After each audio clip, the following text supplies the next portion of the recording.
What is up YouTube, how you doing? Je suis Chris MC. Aujourd'hui, on se retrouve pour quelque chose d'assez spécial. J'ai la PS5 Slim. Elle vient de sortir et je vous fais un petit peu mon retour. On va voir un petit peu tout ce qui est design, tout ce qui a changé par rapport à la PS5 normale. Au niveau de la DualSense aussi, voir s'il y a des changements.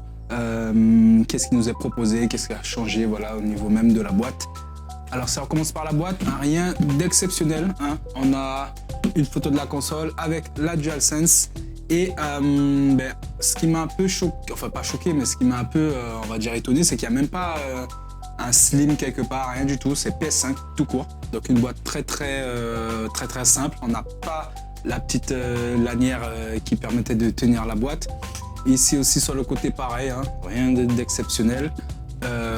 Pareil aussi ici. Alors c'est la version 1 Tera. Aussi la différence en fait, ça va être pratiquement, je pense, la seule différence avec les anciennes PS5, c'est la capacité de stockage. Donc on passe de 825, je crois, 825 Go à 1 Tera.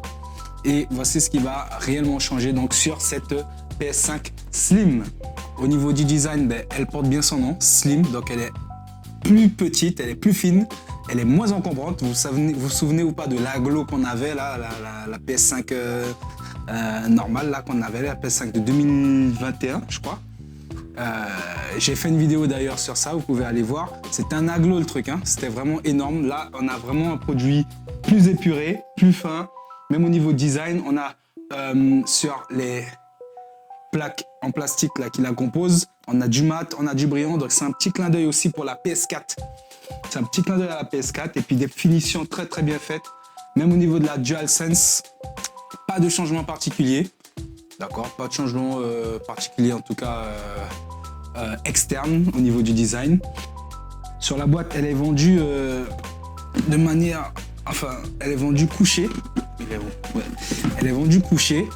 Elle est vendue couchée, mais je trouve qu'elle a beaucoup plus d'allure debout. D'ailleurs, le socle vertical...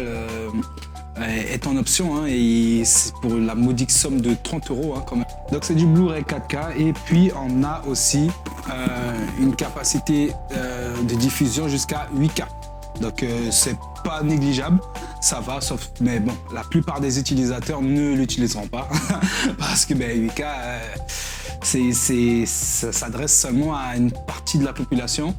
Moi, je ne tombe pas sur du 8K, ce sera plus sur du 4K. On est toujours donc sur du 120 Hz, hein, ça ne change pas. Alors, on retrouve devant quand même sur la façade, on a deux ports de type C, hein, deux ports USB type C. On a le bouton d'allumage, on a le lecteur CD, donc le lecteur CD qui est aussi détachable. Hein. Il y a la version digitale et il y a la version aussi CD-ROM.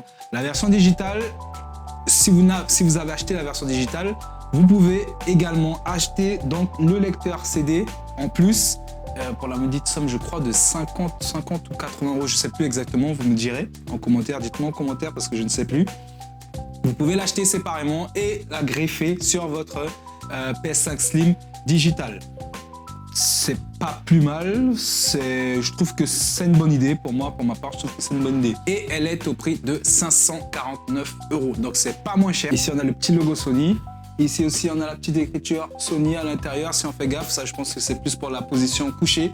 Et voilà, donc un design, comme je disais, très fin, très bien construit. Et pour moi, il n'y a pas grand-chose à dire. Voilà, c'était une rapide vidéo autour de la PS5 Slim. Hein. Il y en a beaucoup sur YouTube déjà.